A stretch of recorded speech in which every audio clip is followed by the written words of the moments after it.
আউযুবিল্লাহি মিনাশ শাইতানির রাজিম বিসমিল্লাহির রহমানির রহিম আলহামদুলিল্লাহ আল্লাহর দরবারে লাখ কোটি শুকরিয়া যে আল্লাহ সুবহানাহু আল্লাহ তাআলা আমাদেরকে সুস্থ রাখছেন। দর্শক আসসালামু আলাইকুম ওয়া রাহমাতুল্লাহি ওয়া বারাকাতুহু। আজ আবার আসলাম, যদিও আমাদের ক্যাপাসিটরের ক্লাসটা আগে আমি একটু ধারণা দিয়েছি, এই জন্য ক্যাপাসিটরের ক্লাসটা আবার পূর্ণাঙ্গভাবে নিয়ে আসলাম। আমরা জানি ক্যাপাসিটরের কাজ, ক্যাপাসিটর বা কন্ডেন্সারের কাজ হলো কারেন্ট কিছু সময়ের জন্য ধরে রেখে ছেড়ে দেওয়া। মূলত কাজ হলো ফিল্টার করা। সে ডিসি ফিল্টার করতে পারে, এসি ফিল্টার করতে পারে। ক্যাপাসিটর বা কন্ডেন্সার সাধারণত দুই প্রকার, ইলেকট্রোলাইটিক ক্যাপাসিটর, নন ইলেকট্রোলাইটিক ক্যাপাসিটর। ইলেকট্রোলাইটিক ক্যাপাসিটর আমরা জানি দুই প্রকার, ফিক্সড ক্যাপাসিটর আর একটা ভেরিয়েবল ক্যাপাসিটর। আজকে আমরা ফিক্সড কিছু ক্যাপাসিটর নিয়ে আলোচনা করব, আর নন ইলেকট্রোলাইটিক ক্যাপাসিটর নিয়ে কিছু আলোচনা করব। আমরা জানি যে ক্যাপাসিটর ফিল্টার করে থাকে, সাউন্ড ফিল্টার করে, ভোল্ট ফিল্টার করে, আরএফ সিগন্যাল ফিল্টার করে। শ্রুতিমধুর করাই কাজই হলো ফিল্টারের। বড় ফিল্টারগুলো সাধারণত পাওয়ার সেকশনে ব্যবহার করা হয়। এই যে একটা পাওয়ার সার্কিটে ব্যবহার করা হয়েছে। তো আমরা জানি যে 220 ভোল্ট সাপ্লাই, পাওয়ার সাপ্লাই, সাধারণত যে কোনো পাওয়ার সাপ্লাই 220 ভোল্ট দেওয়া হয়। তো 220 ভোল্ট দেওয়ার পরে এই ফিল্টার ক্যাপাসিটরের গোড়ায় আমরা কেন 300 ভোল্ট, 350 ভোল্ট মতো পাই? কারণ হলো এই ক্যাপাসিটরের মান যত, তত তার স্টোরেজ ক্ষমতা। একটা সেটে মেন সাপ্লাই যদি স্ট্রং না হয়, যেমন এসএমপিএস সার্কিটের চপারের ইনপুটে যেমন এই একটা সাপ্লাই থাকে 300 ভোল্ট, কিন্তু আউটপুটে যায় main B plus, second B plus, third B plus, fourth B plus, 5B plus এরকম থাকে। এই যে এতগুলো বি প্লাসের লোড আসে একটা বি প্লাসের উপরে, যার ফলে ফিল্টার যত ভালো হয় তত সেটে পারফরমেন্স ভালো। 250 মাইক্রোফ্যারাড 400 ভোল্ট ক্যাপাসিটরটা তুলনামূলকভাবে এর চাইতে এটা বড়। তো বড় হলেই কাজ হবে না। যদি আমি 330 মাইক্রোফ্যারাডের জায়গায় যদি 250 মাইক্রোফ্যারাড লাগাই, তো তাহলে দেখা যাবে যে এটাতে যে কাজ হবে এটাতে সে কাজ হবে না, বড় হলেও হবে না। আচ্ছা, এই ক্যাপাসিটরটা এখানে হয়তো বলবেন যে এখানে 4 পিনের ক্যাপাসিটর আর এটা 2 পিনের ক্যাপাসিটর। না, এখানে 2 পিনেরই ক্যাপাসিটর, 4 পিন দিছে প্রিন্টেড। এই মাদারবোর্ডটাতে যখন এটা সেট করা হয়, এই ক্যাপাসিটরটা ভালো করে আটকানোর জন্য 2টা পিন দেওয়া হয়।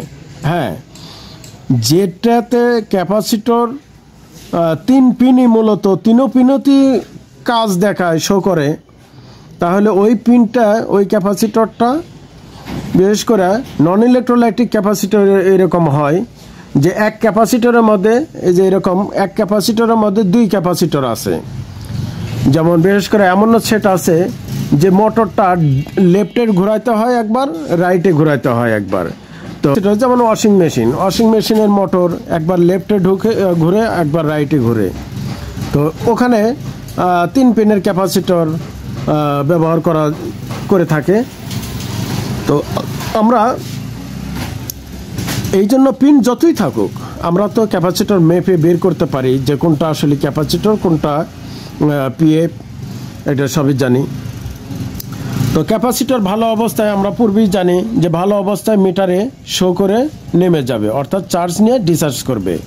এর বিপরীত হলেই খারাপ, যেমন শো করে দাঁড়ায় থাকলে খারাপ, শো না করলে খারাপ। আমি ডিজিটাল দেওয়া আপনাদের মাপে দেখাই।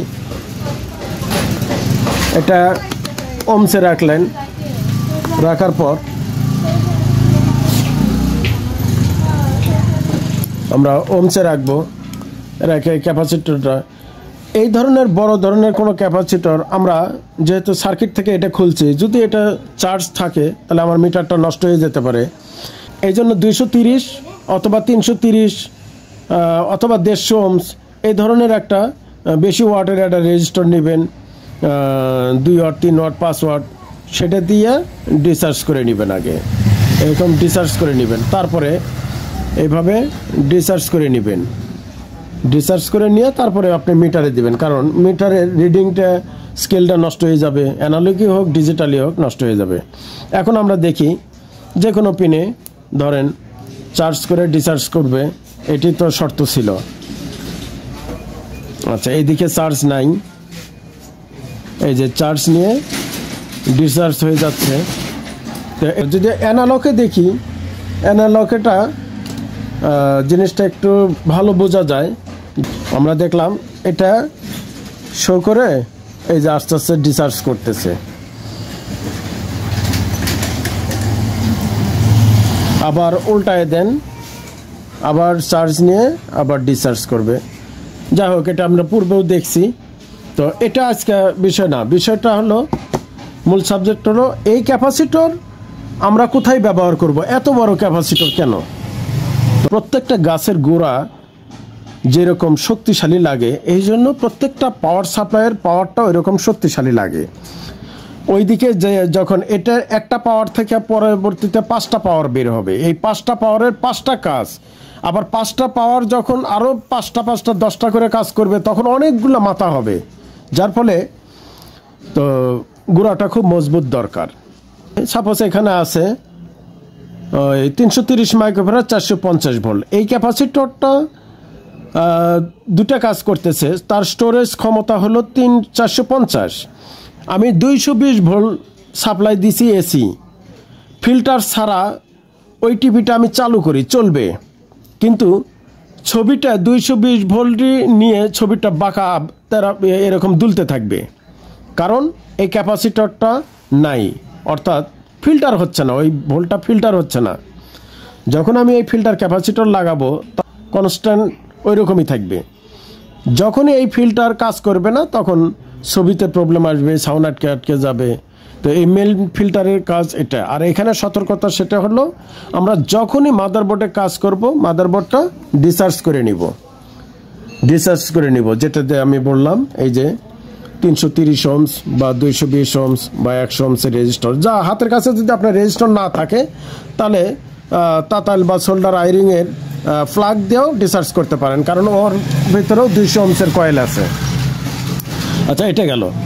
তো এখন নন ইলেকট্রোলাইটিকের ভিতরে, এটার যেমন ইলেকট্রোলাইটিকের ভিতরে বড়, সবচেয়ে বড় মানের ক্যাপাসিটর, নন ইলেকট্রোলাইটিকের ভিতরে এগুলো ছোট ছোট পিএফ, মাইলার, পলিথিন, সিরামিক, ছোট ছোট পিএফ।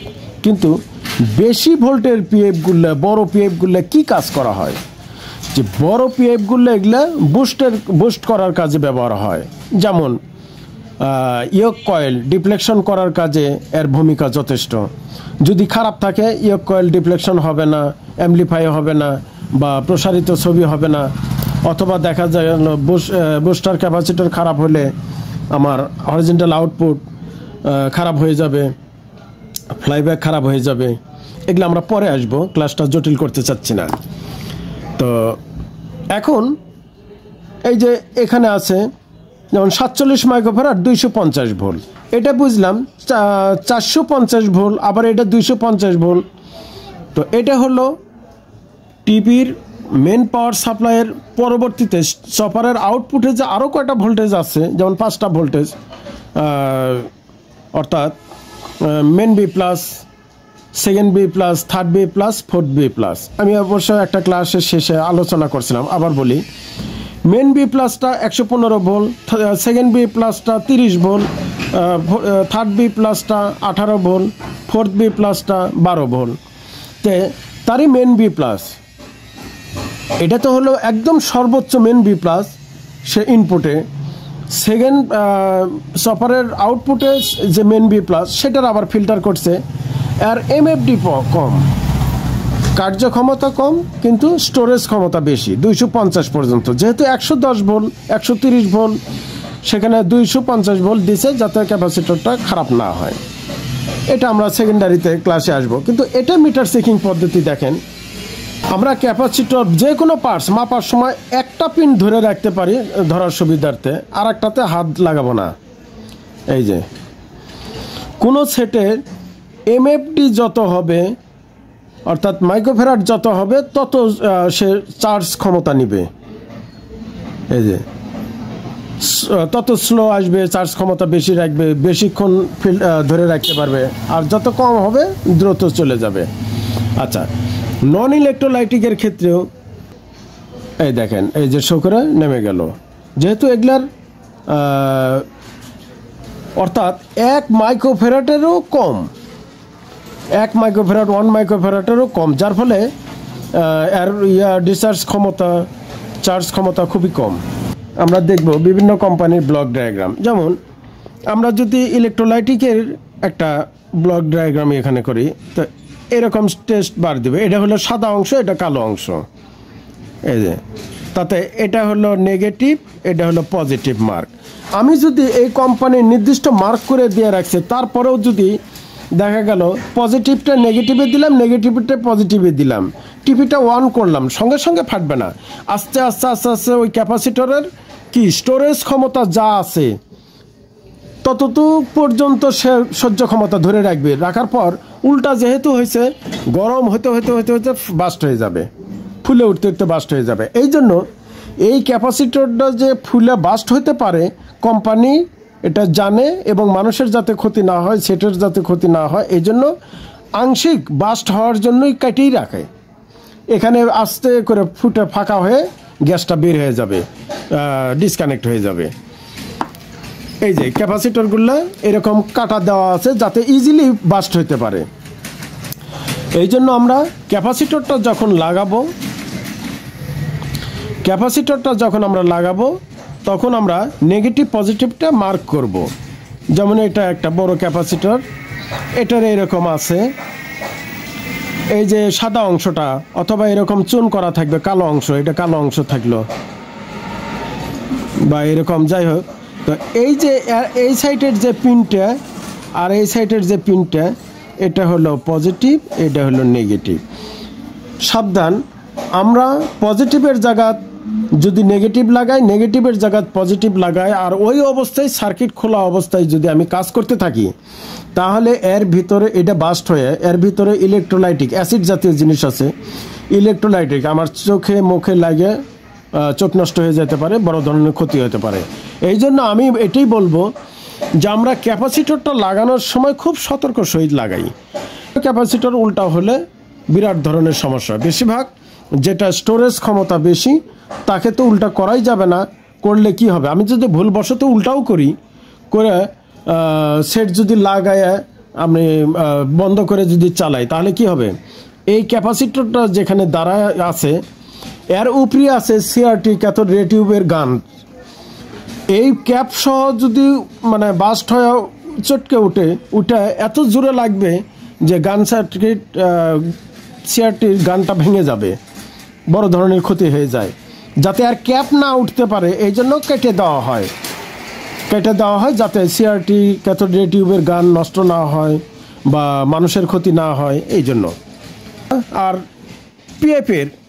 পিএফের ব্লক ডায়াগ্রাম এরকম হতে পারে, কোনো নেগেটিভও নেই পজিটিভও নাই। আর এটাই যদি ক্যাপাসিটর হয়ে যায় ইলেকট্রোলাইটিক, তাহলে এটা নেগেটিভ, এটা পজিটিভ, এরকম সংকেত থাকবে। ভিডিও আজ এই পর্যন্তই, বাকি আবারও দেখা হবে নেক্সট কোনো ক্লাসে। আসসালামু আলাইকুম ওয়া রাহমাতুল্লাহি ওয়া বারাকাতুহু।